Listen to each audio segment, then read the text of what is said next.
मालेगाव तालुक्यातील डोंगराळे गावात घडलेल्या एका घटनेनं संपूर्ण महाराष्ट्राला हादरवून टाकलं आहे। केवळ 3 वर्षाच्या निष्पाप चिमुकलीवर अमानुष अत्याचार करून तिची निर्दयीपणे हत्या करण्यात आली। या घटनेमुळे संपूर्ण गावासह राज्यात संतापाची लाट उमटली आहे।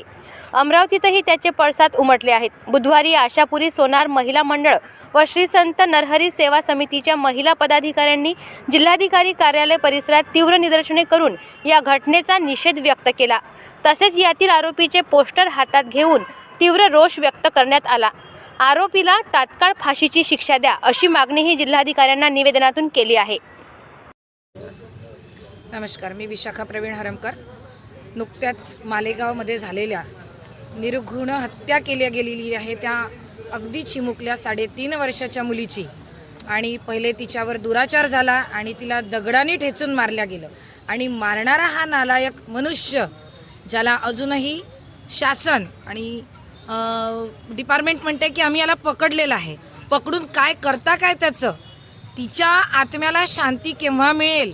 तिच्या आईचं जे म्हणणं आहे की ज्या प्रकारे माझ्या मुलीची हत्या करण्यात आली तसाच मृत्यू याला द्यावा, तशीच शिक्षा याला द्यावी।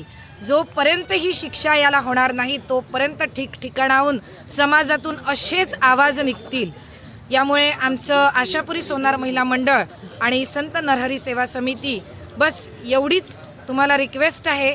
आम्ही जिल्हाधिकारी साहेबांना आणि मुख्यमंत्र्यांना सुद्धा निवेदन पाठवलेलं आहे की ज्याप्रमाणे त्या चिमुकलीवर अतिशय दुराचार होऊन तिला मारून टाकण्यात आलं, बस त्याच प्रकारे त्या मुलाला सुद्धा कठोरात कठोर म्हणजे फाशीची शिक्षा देण्यात यावी। त्याला तसं सोडू नये, कारण आज जर त्याला तुम्ही मोकळं सोडलं तर उद्या अजून दुसरा कोणीतरी असाच दुराचारी तयार होईल आणि आपल्या समाजात एक दिवस असा येईल की आपल्या मुली घराबाहेर पडणं सुद्धा मुश्किल होईल। त्यासाठी सरकारने दक्षता घ्यावी आणि त्या मुलाला कठोरात कठोर म्हणजे फाशीची शिक्षा द्यावी, बस एवढीच आमची मागणी आहे।